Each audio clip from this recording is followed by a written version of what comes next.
Hi, everybody. My name is Matsietsi. I'm quite chuffed to be in the Prosperity Show with Prosper Taruvinga. Watch me in my conversation. I will tell you everything else that helped me to become where I want to become, and I will tell you about where I want to become.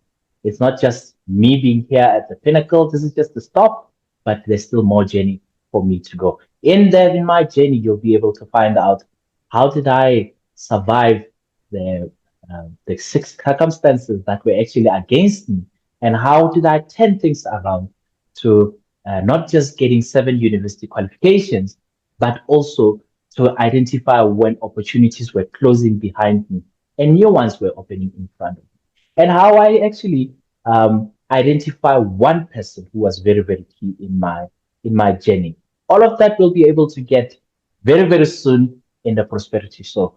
I hope you will be able to be excited when you watch this. Follow the Prosperity Show and also link up with me on LinkedIn or on www.beingananalyst.co.za.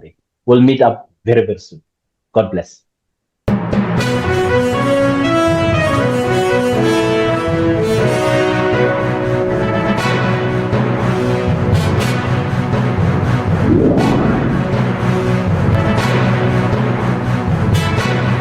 Ladies and gentlemen, welcome to yet another exciting episode of the Online Prosperity Show. I'm your host, Prosper Taruvinga, and today you are tuned into the number one place to discover exclusive insights from trailblazers who are shaping the future of business, technology, and personal growth. Now, we're going to be diving into a world of data analysis with a twist of humor and a lot of inspiration with our guest, who is none other than Lisema, the founder of Being an Analyst. Now, Lisema, how are you doing, my brother?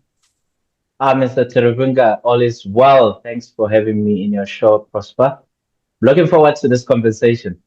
Absolutely. Well, it had already started before I had hit record. And for those that have missed out on that, well, that's their own fault for not having, invited you to the show. But for those that are joining us right now, at least we are in for a treat, because Lisema is a seasoned professional with nearly 2 decades in experience in the banking sector. Now, he is what they refer to as a Chartered Development Financial Analyst, CDFA, and also a member of the Institute of Directors and the author of 2 insightful books on analysis and personal development. Now, because we don't have that much time to talk about all the accolades and everything else, Lisema actually comes with 7 university qualifications now that I have gotten to know him a little bit more, but he's going to be telling us all about how he's managed to do that and what he is doing with all of that. Now, the reason why we have him on the call today is because after he realized that his extensive qualifications were being underutilized in the corporate world, you know what he did? He took a bold step and left his banking career in April of 2023 to establish Being an Analyst. And you know what his mission is? To empower ordinary individuals to become experts in analyzing their lives or business and everything else that comes along with it. And he does that through mentorship programs, training sessions, and consulting services. So in this episode, we're going to explore Lisema's journey from corporate banking to entrepreneurship, the challenges that he faced and how he overcame them, and also the importance of data analysis in today's business landscape, and how being an analyst is transforming lives and businesses. So as we jump into this story, I want to invite you, the listener, to also maybe reflect on your journey. What are you working on right now? What are you doing? Who are you becoming? Because if you've ever felt that your potential is being underutilized, what are you doing about it? Comment in the leave a comment in the comments below so that we have an understanding of what you're doing with your journey.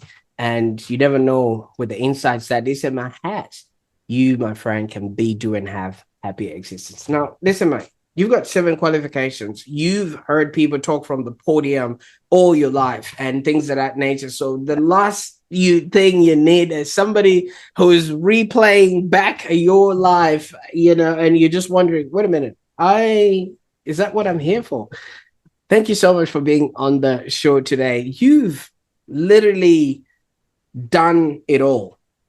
7 qualifications, top of your game, climbed even the Table Mountain 3 times.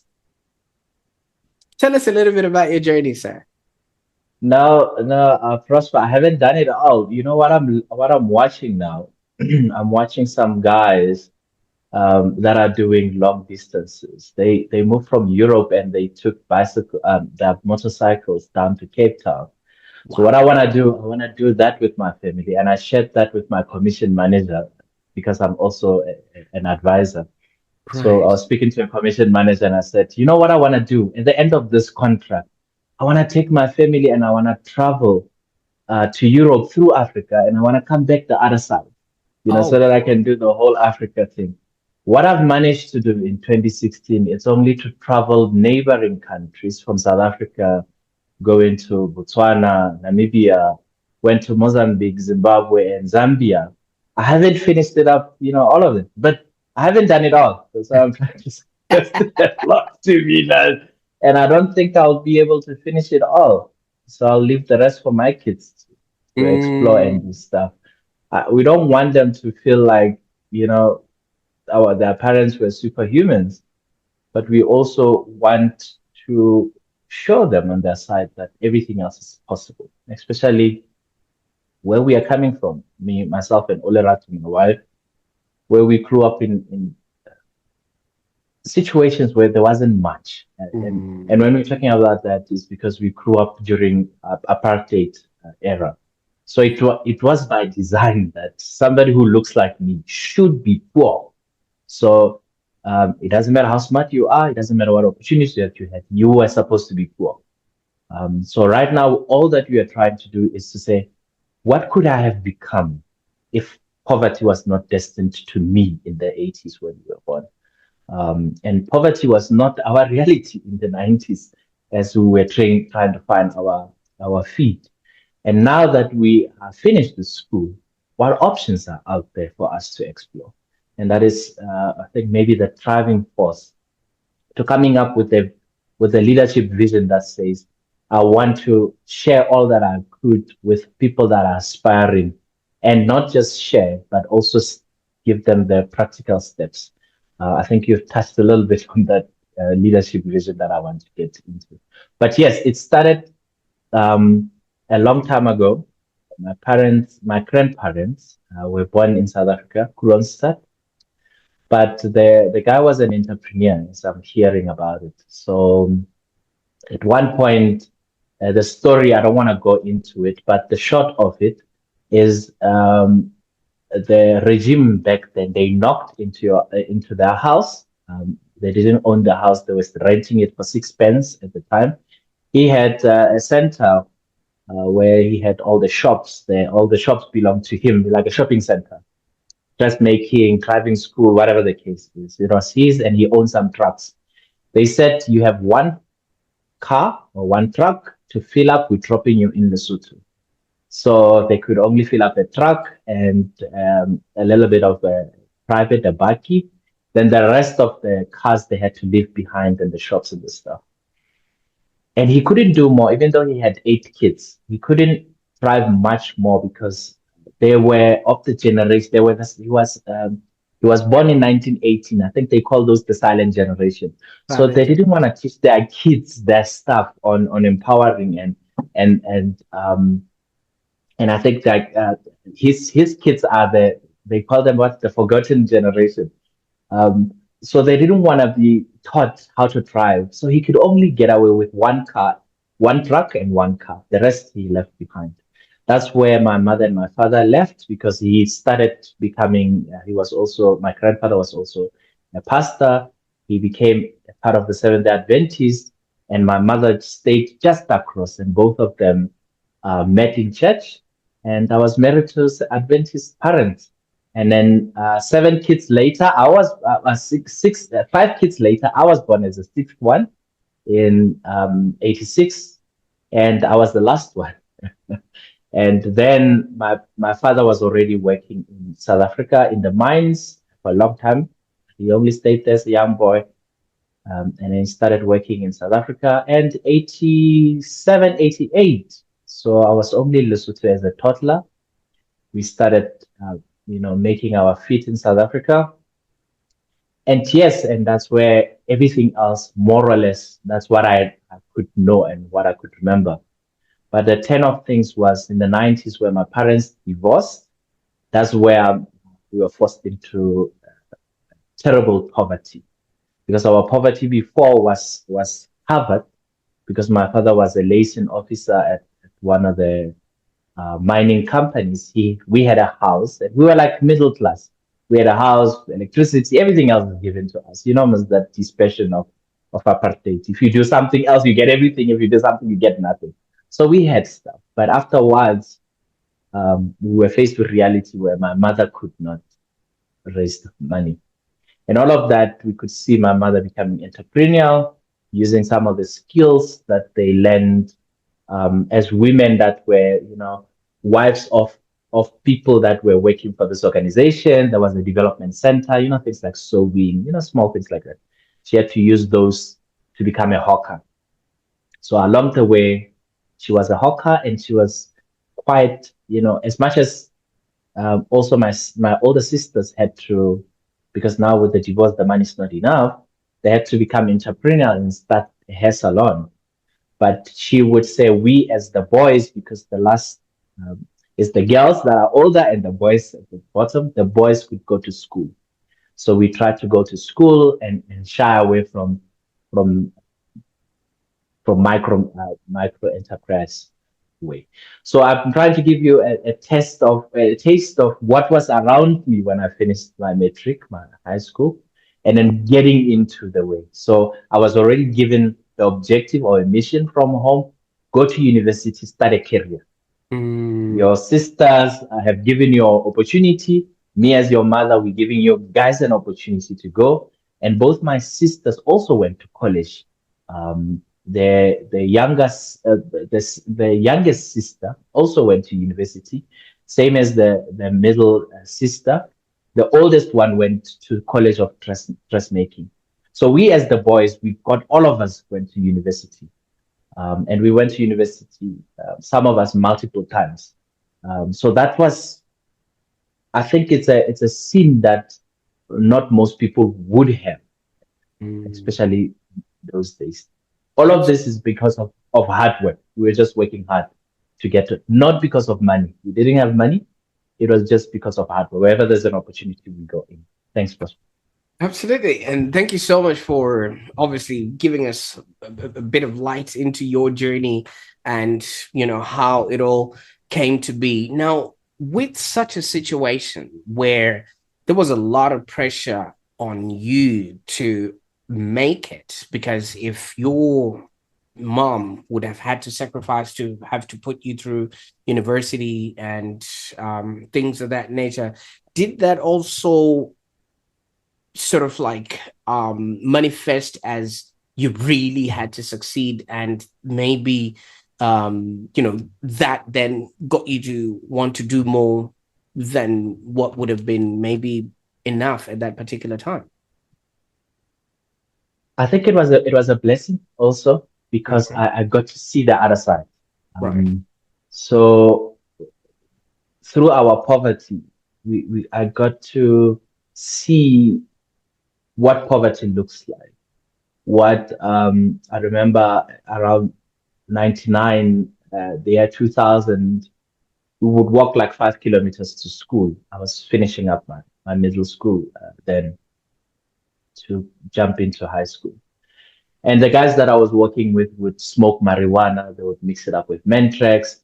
And I mean, I'm there with them, and they would ask me, "You want to take a pull?" I said, "No, I'm not. I'm not on it." So because I was exposed to that, I was exposed to a situation where we could have teenage pregnancy, and you have to say no to some situations. So because I was exposed to that, I knew that now this is not for me. Mm. So it was not pressure, Prosper, because I knew what it looked like. And I was looking the other side to say, what does the other side look like? I have no idea. What does it look like to go to a private school? What does it look like to go to a best university? I have no idea. What does it look like to be on a plane? I have no idea. What does it look like? I want to go see the other side because I knew this side. So if if I did not do nothing, I would have succumbed to not succumb, but I would have been what is expected of me. Poor and no You'd have been a options. statistic. I would have been a not really. I don't want to say statistics, but because I believe everybody's got a choice. Mm. But I would have been what everybody's expecting from me. Um, I was the type of guy when I walked into a store. I remember I walked into a store. So Velcom is quite um, it's quite African, the culture there. So when you walk into a store, sometimes you would already be eyed out. And then they eyed me out and they were following me and I got strip searched, thinking that I stole something. But when I got out of there, I asked myself too many things. I said, why would I be strip searched? Then I remembered, I looked at what I was wearing. I was wearing, those workers, the workers' coats, that machine cover, like the lab coat, but the blue one for the people to do some workers Yes. on the field or whatever. So I was wearing that. It was fashionable where we were, but underneath I had a Nike t-shirt, and I think I had Levi's pants on and some Nike shoes. Then I thought to myself, if I just lose this top that I was wearing, nobody would have followed me. Then I said, why am I trying to be on both worlds? I should just pick one world and stick to it. Mm. And then until that day, I remember my mother's words. She would always say, dress up when you leave home because you don't know who you might meet. And then that day it hit me to say, sometime I was dabbling in too many things. And I needed to make a choice to say, where do you want to become? You cannot become an employee and an entrepreneur at the same time. I'm just making it relevant now. Mm. Choose, make a choice. Where do you want to go? Um, it's okay when you are an employee and you are bootstrapping. It's okay for me to wear that machine covering because I'm doing the work, I'm working. But all the people that are working in construction, I mean, we get people constructing all around us. Immediately when they are done, they take out their overalls and then they put on clothes. They go catch a taxi to go home. You can't double with two things. Pick a side. Who do you want Abs- to become? Absolutely. It's like I don't know if you know the Timberland shoes. They're Yes, actually true. a work shoe. You know that, right? Yeah, true. So the So people. Yeah, yeah. So those overalls, we were trying to make them. Well, they were hip there back Yes, then. I, They were I hip I know in the time you're talking the about. 90s. Everybody walks around with those like a Exactly, jacket.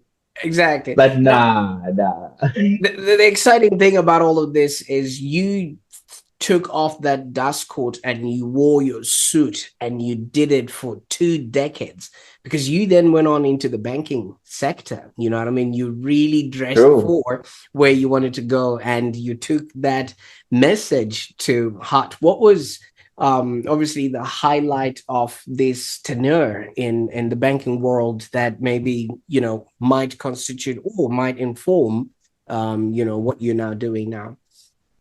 Not true. And it's quite, it's quite tough to even shake it off because right now, even though I'm working for in development corporation in some time, people show up, in jeans and sweatshirts and stuff. It's like, they want our brain, not our apparel.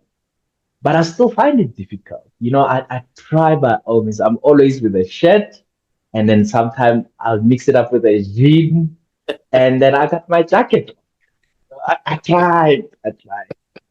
But that decades of banking, it always people keep moving the goal post all the time. If you show up, they'll always say, no, Prosper, we're not looking for you. We're looking for the one who's full suited. You go get a suit from a local maybe Woolworths shop. They'll say, no. We're looking for a tailored suit from Italy. You get that the goalposts keep on changing, but the problem is as it keeps on changing, you don't know who you're becoming because you are also changing. Um, and that's why went back to you must choose who you want to become. Because after you change so much, when you go back to the same environment that you were in, you're so foreign, they don't know about you. I'm going to make a simple example. I stayed in central Johannesburg in one of the apartments, the upside of central of CBD. It was called Marshalltown. So all along, I mean, for 4 years, I stayed there. Beautiful. I worked in Marshalltown. Beautiful. The other time, I got the chance to move into the suburbs, but now I was working in Sandton, which is one of the affluent suburbs in South Africa. So now I was used to, you know what, I'm going to leave my car. I'm going to catch public transportation. It connects in central Johannesburg to go to Sandton. I'm so used to it. And then this other time, Prosper, I've been looking, blending with everybody else for so long that I haven't been robbed. I've never been robbed for a phone for nothing. This time I'm from work. I've got a laptop on my side. You know, you have confidence. You stay in this neighborhood. You know, I stayed in here, even though I stay in the suburbs now, I work in the fleshy areas. I thought I was still the same until I saw a knife come behind me. And then my instinct came and I had to duck a little bit and then look at the south. But as I was reflected later on the taxi to where I stayed, I said, I have changed. And I was still holding on to the past me. And I had changed to a point that I had my own vehicle, but I was, for no reason, I didn't want to use my own car to work. I still felt like, no, no, no, I get to read, I get to do stuff on the public transportation. And then from that day, from 2016 or 2016 or 2015, somewhere there, I started using my car to work because you don't understand who you're becoming as they're changing the goalpost. You are changing with this goalpost. That the whole environment starts seeing you are different. You are chasing this. You don't know who you're becoming in the process. By the time that you look back, everybody will say, but you got 7 qualifications. How did you get it? And I'll look at you, Prosper, to say, I don't know. I was just chasing the goalpost. They kept on saying, not you, not you, not you. And you kept on going, going, going, going. You look back, what you're like, I don't know. Is this the top of the mountain? I thought that we were just hiking, you know. So that's just how it looks like. You're right. And obviously fish don't see the water that they swim in, because if you're in that environment, everybody around you is also, doing something that is elevating them. So you literally have to be running in order for you to stand afloat.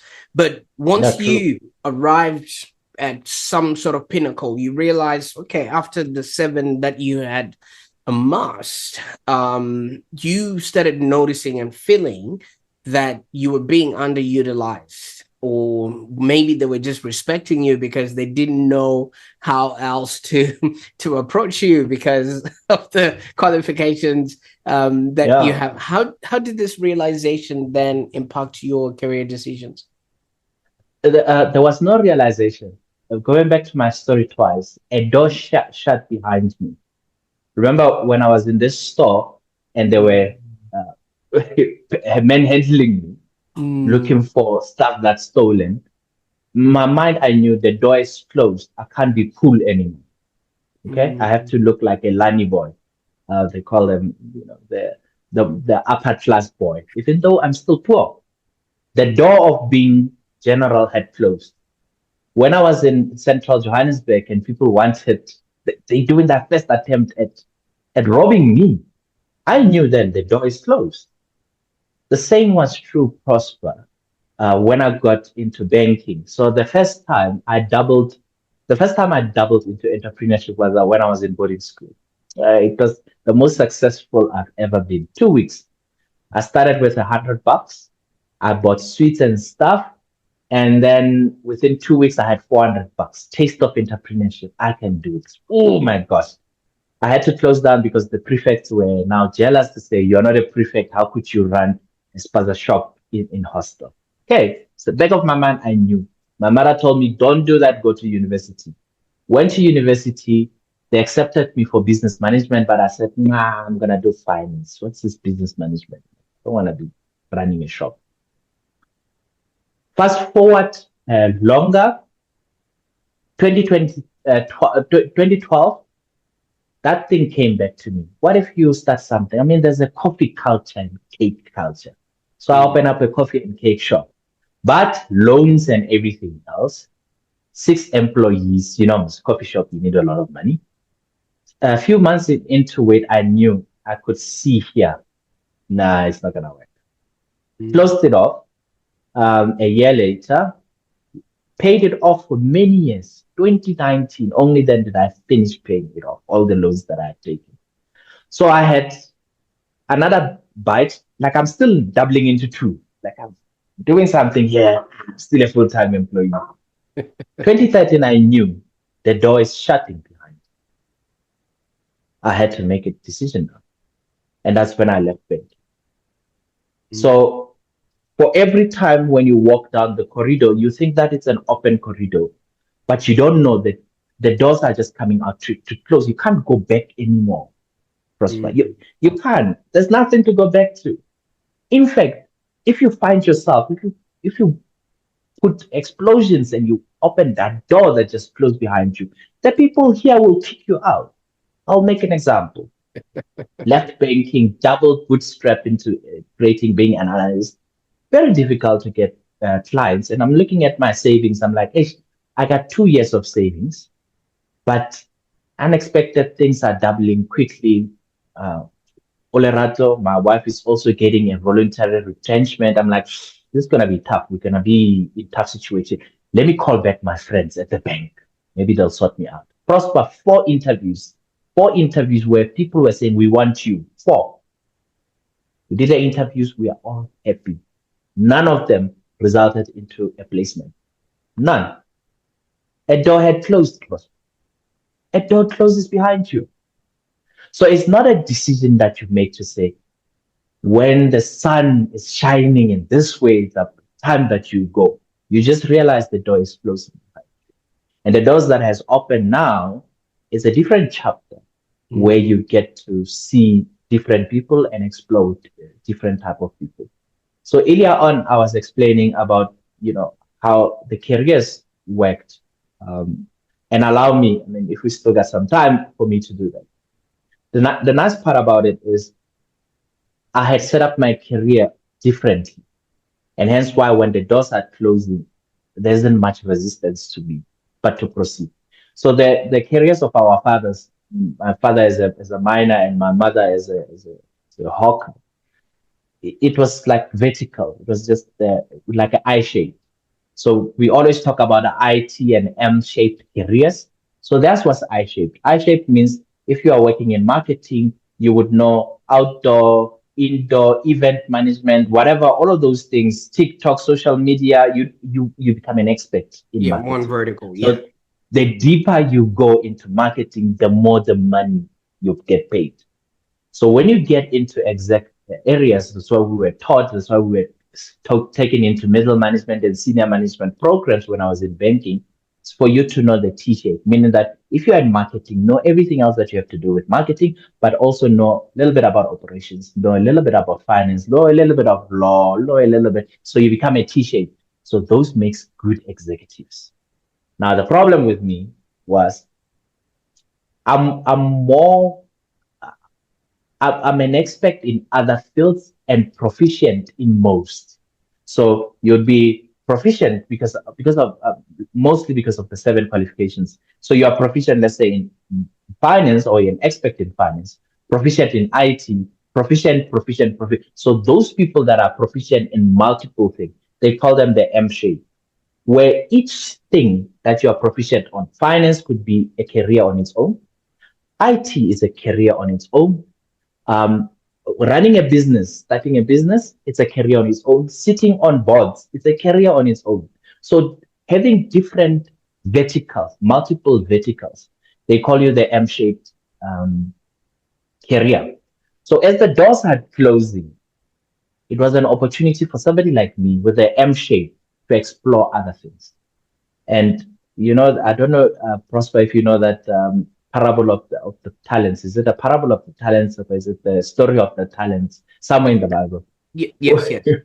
where one guy had 10 talents, and then he multiplied that to 20.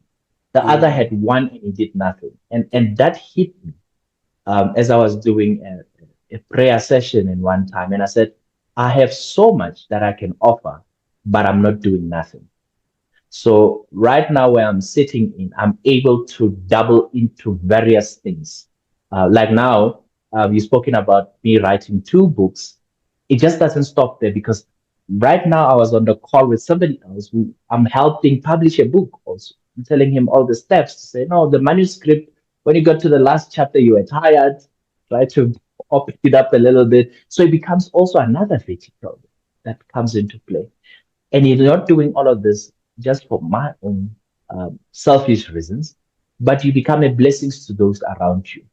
You might start with 1 degree, but people will say to you, hey, Prosper, you do everything. You empower people to do that. You do that. Now that becomes another vertical, because your degree was in politics. It had nothing to do with public speaking, but now you're a public speaker. Like, oh, now you've gotten a second vertical. And before you know it, you are this well-rounded person. And people will ask you, how did you get there? And I like your words, Prosper. You get to a pinnacle, you look backward, you're like, I don't know. The opportunity just kept on opening. And I'm here. It's like you're in a word, the Renaissance, man. You know, there used to be people that would be maybe a proficient artist, and they're an eloquent speaker within one sort of space. And with the world we live in right now, if you become a Swiss Army knife, you literally can transcend different industries and verticals in such a way that you So, become useful. And so many yeah, people are holding on to a world and fully qualified for a world that no longer exists. And true. that's sad to watch. Now, It's one even it's thing that even you have, sadder. If you, sorry, Prosper. If you allow me, it's even sadder in South Africa, because we got the highest um, uh, youth that are not in employment, education, or training in the world. The highest. Most of those are graduates, so they train for the vertical world, but in essence, they cannot do anything. Some of the countries like Kenya, Nigeria, even our neighbor Zimbabwe, their youth are so they're not depending on employment. They have the self-employment arm into them, and they can use the word hustle. But on our side, there's a problem of using self-entrepreneurship, where self-entrepreneurship is using a skill to earn a living, compared to when you are hustling, or entrepreneurship, where you are seizing the opportunity to earn a living. So our problem here is this graduates having the skill that they had in marketing, law, or whatever, to actually earn a living from that is a problem. Most of us cannot transition because of how we grew up and how our parents were, and the world that was designed for us. I mean, when they built the townships and they built some of the places that we stayed on, if you look at the blueprints, they were designed that we don't become anything, and hence why we don't become anything.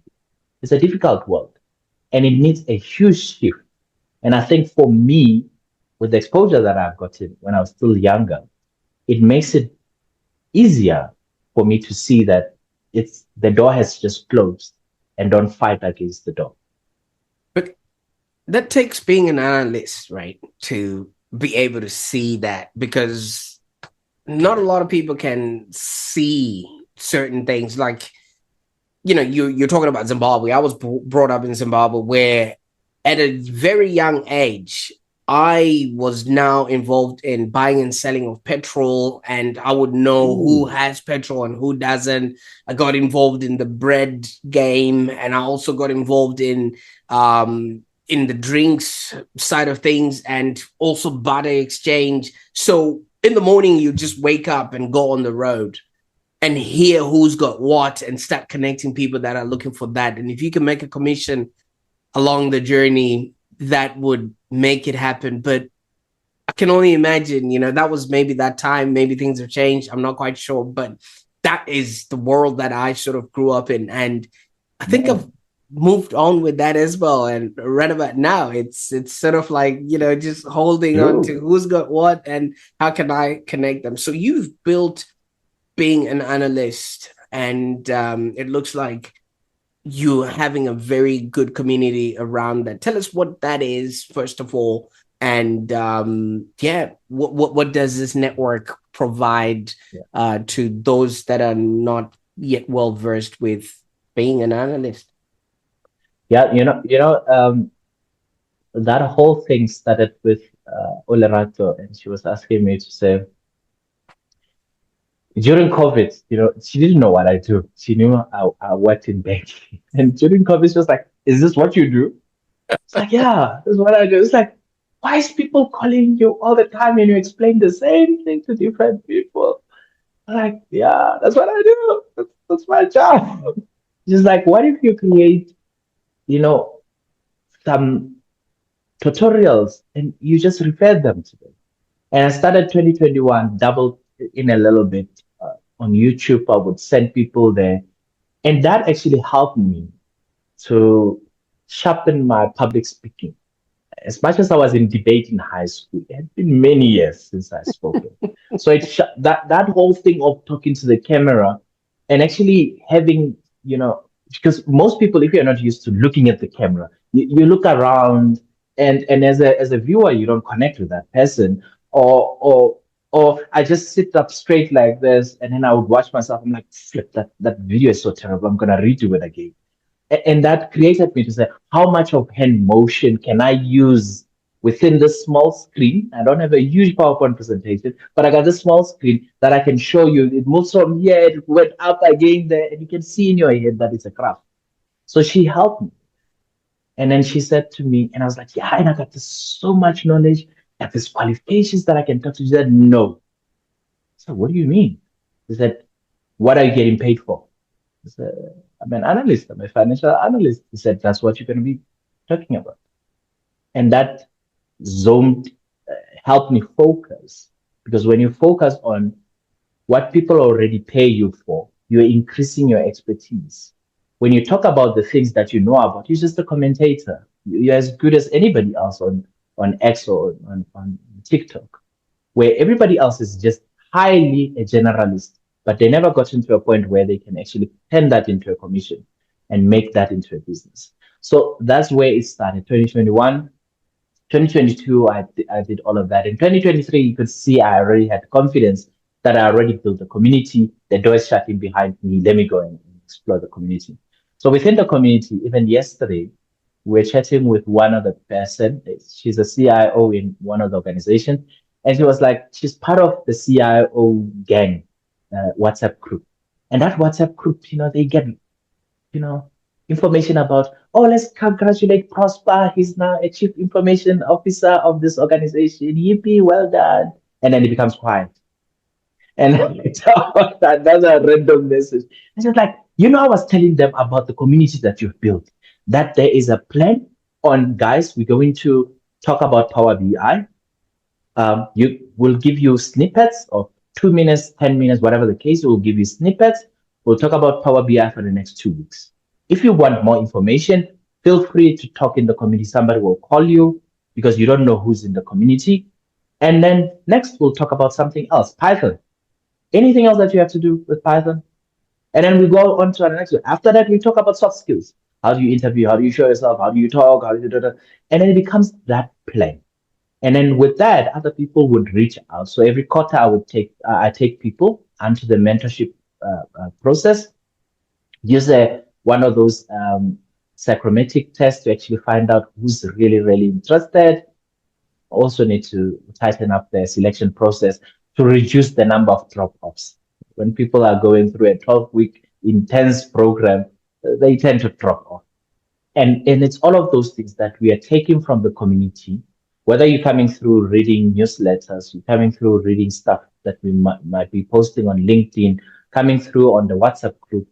Now on the mentorship program, you get to see people. I get guest speakers coming through to talk, motivate people. How did I move to become a head of data engineering without a degree. The people are like, wow, how did I do it? And they show them the steps that they took.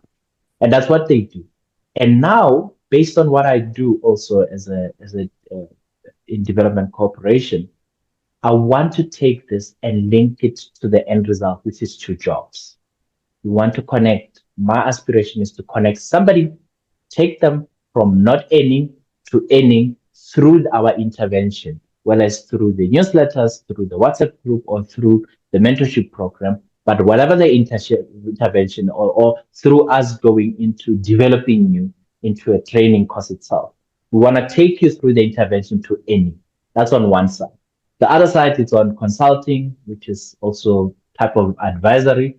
That's where now we go into organization and we help them, develop teams that are ideal for analysis space. So that's more or less like the journey of this analyst, being an analyst.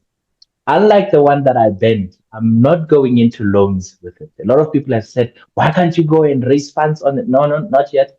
I know every success comes with time. With this one, all it needs is time. And with time, just like when you go out and you plant maize or whatever in the field, it doesn't matter whether you dance over it. It doesn't matter whether you swear. It doesn't.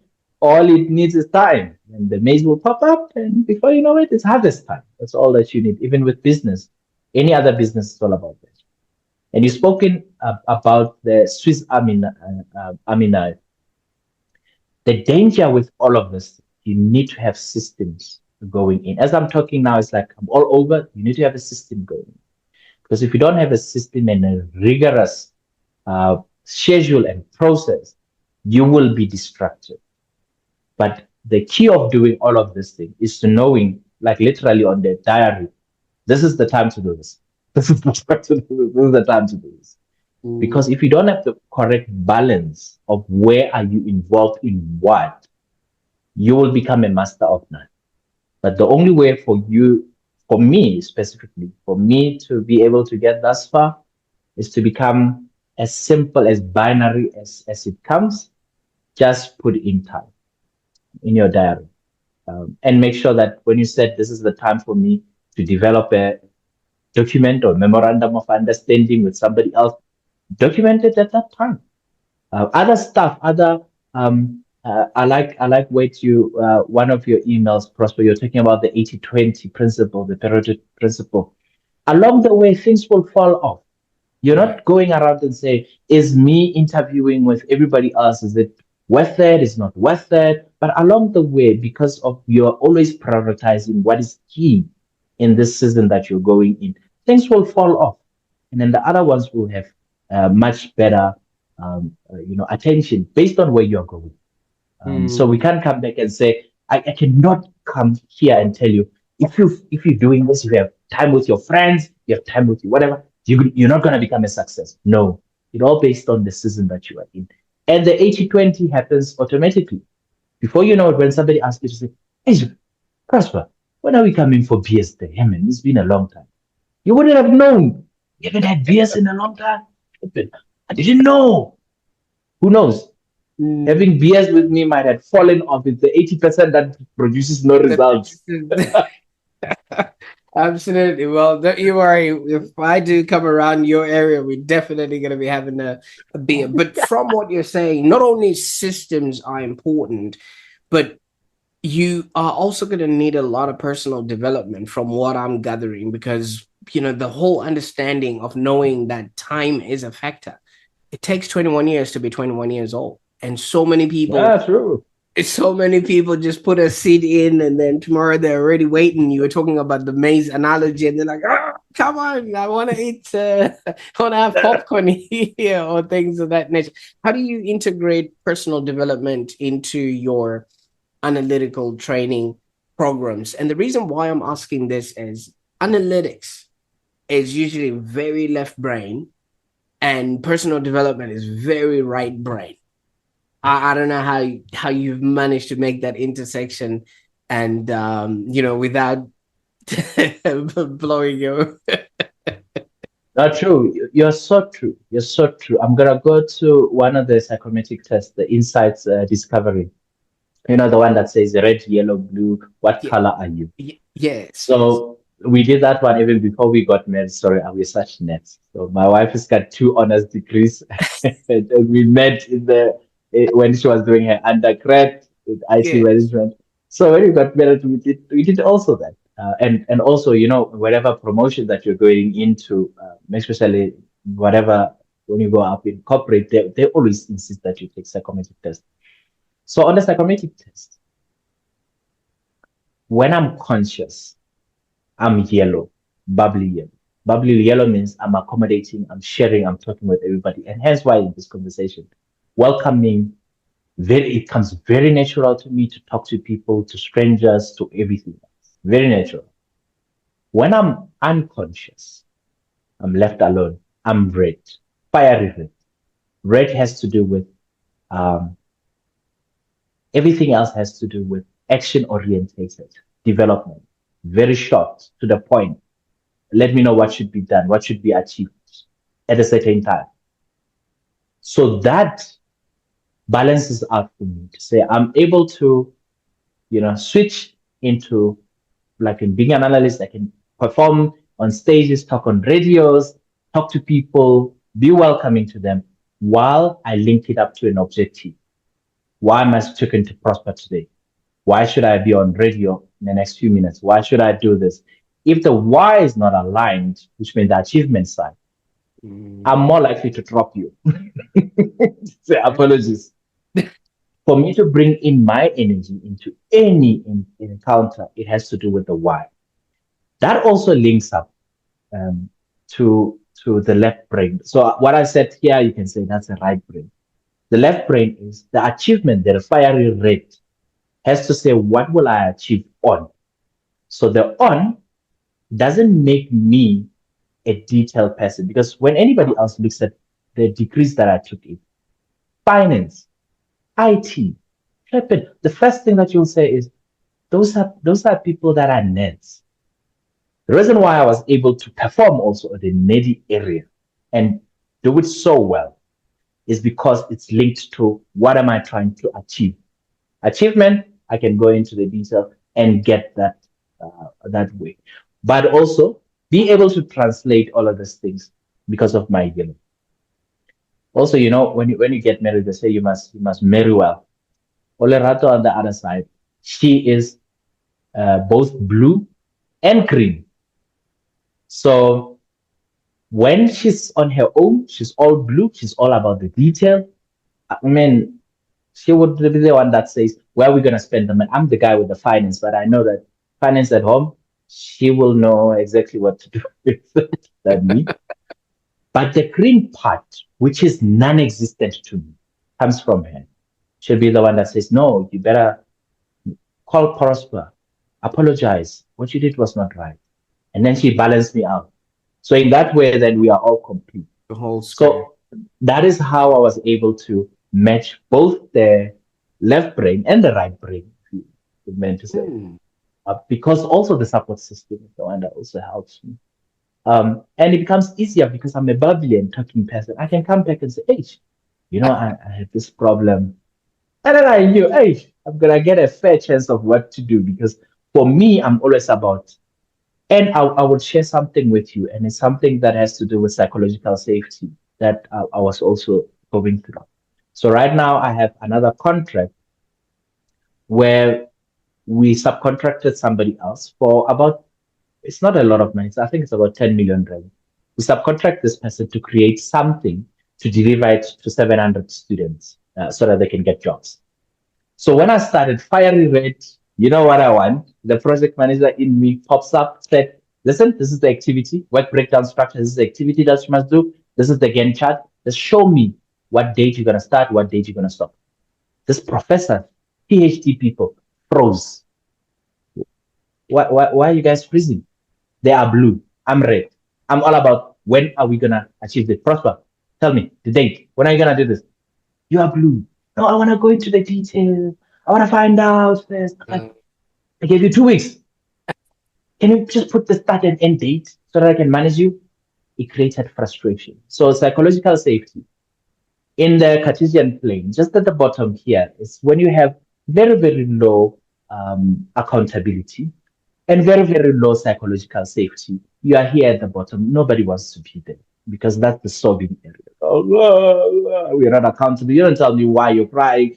Well, I get there. We are all crying together. We blame the government. We blame everything. Also, when you have very, very high psychological safety, but very, very low accountability, guess what? That's a that's a support group. Oh, Tommy, oh my friend, my bestie. Yeah, he also did that to me when he interviewed me. Ooh, that Prosper. Ooh. That's there on that side. At the bottom here, where you have high accountability and very low psychological safety, you get anxious. So people are very anxious. They walk into the meeting and you say, how far are you? Prosper, welcome. How was your weekend? Listen, I don't want to hear about your cat and dog. When I was saying how was your weekend, I meant how far did you get with it over the weekend? How far are you? Then people are getting into the zone. It's called anxious zone. So the ideal world is where there's high psychological safety and there's high accountability where I know that, hey, Prosper, you said you wanted to meet with me at 10 a.m. Listen, my meeting is overrunning. I feel safe to tell you that my time management is terrible. And you are also going to accommodate. Say, no, don't worry. Let me make coffee. I'll give you 15 minutes.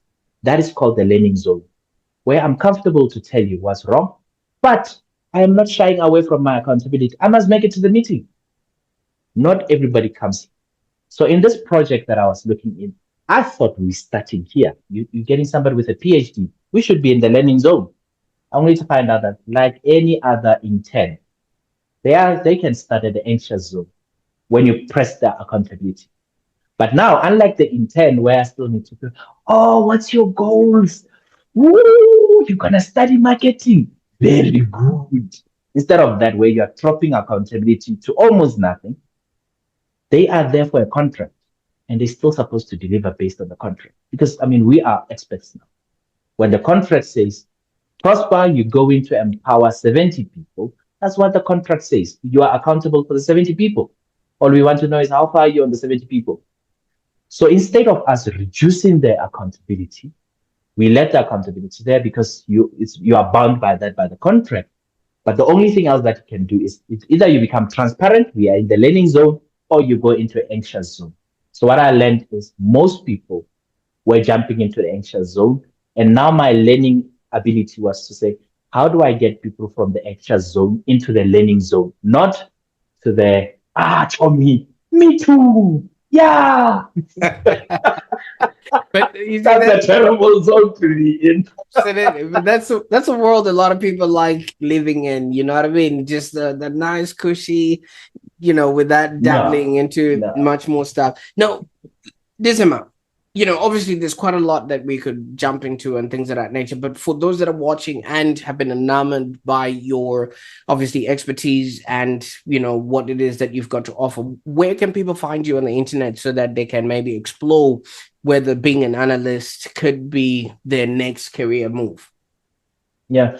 I mean, it's as simple as that. Being an analyst of Zero, you can get there. Otherwise, I'd like to say, find me on LinkedIn. I like to say LinkedIn because at least there's already like a professional profile. Before we start to engage, I get to know who you are. Other social media stuff like YouTube and stuff, it's quite difficult. I'm gonna say, send me your CV. Let's see, very difficult.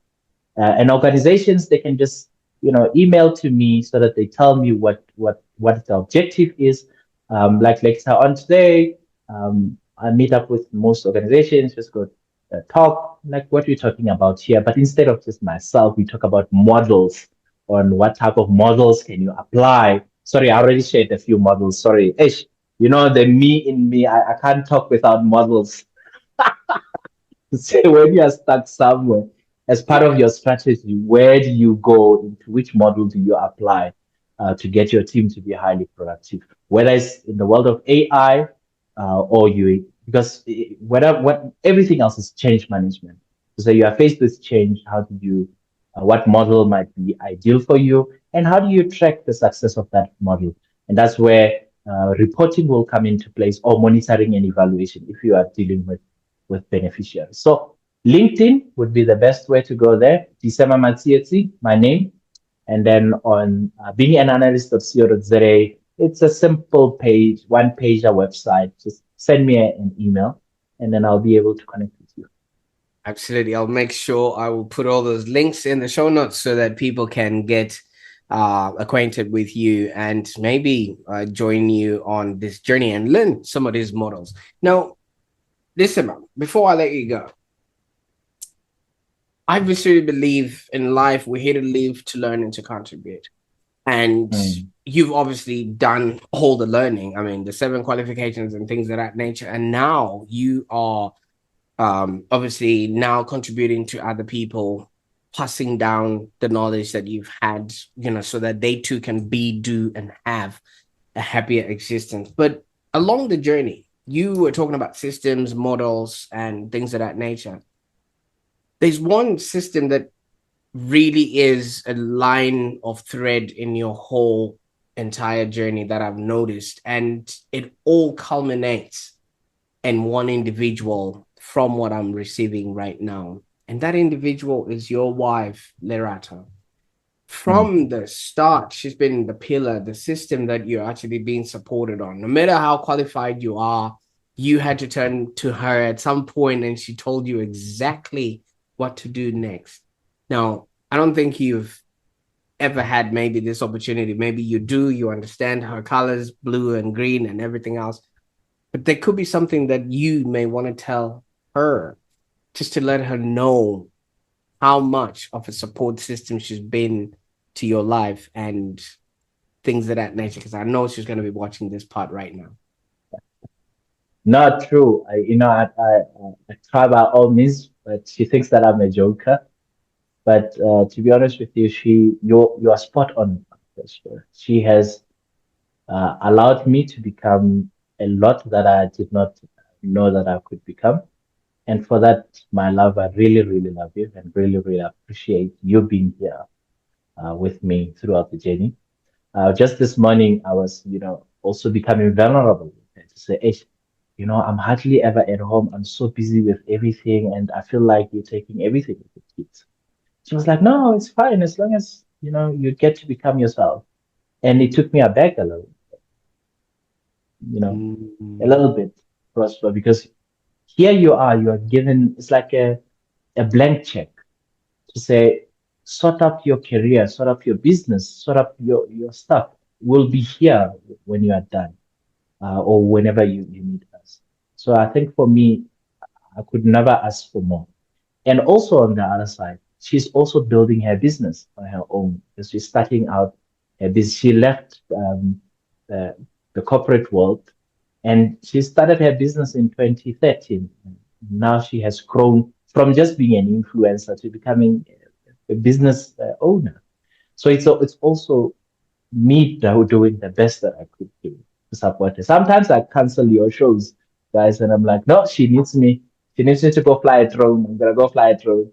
But I don't tell her to say, I have to cancel a few paying clients. But feel like that's the support that she needs. That I will always be there to support it. And I think in that way, then we work quite nicely together. For those that think that, oh, the marriage is also beautiful. No, this comes with a lot of vulnerability and a lot of open communication. It's tough talk.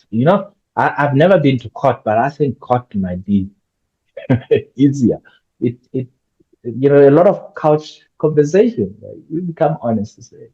Absolutely. And that's exactly what I Yeah. wanted to bring about today. And I really appreciate you for taking us through that because your life story and your experience and what you bring to the table is truly phenomenal. And for those that really understand, the world we live in now, that you don't necessarily need to be in one vertical, but you need to be in places where you can literally be of service. I can't thank you enough for the time we spent on the call today, Lisema. Now, thanks a lot, Prosper. Please pass my regards to your family. And yeah, when you find yourself this side, or if I find myself closer to Australia, I will hit you up and we'll Absolutely. make a part two. You did say you are gonna take your family on a trip. You never know. We are down under here, so it's quite True. exciting. Now, for those that are Now, watching, Prosper, we must say these things out loud so that somebody can keep us accountable. So that's why they are no longer private goals anymore. We make them public so that somebody will say, and now, when are you going on your trip?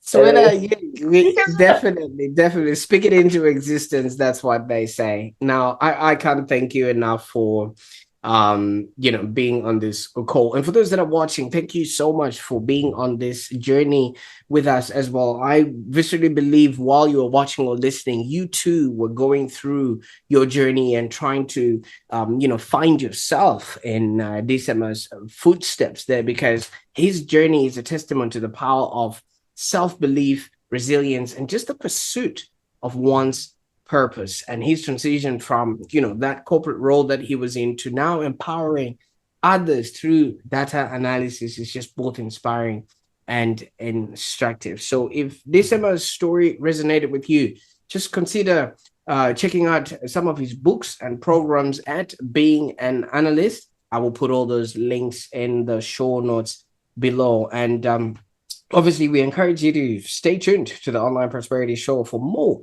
insightful conversations like this, because in the next episode, I think we're going to be diving into ideas that could lead you to a happier existence. Until then, keep striving for prosperity and purpose. Bye for now.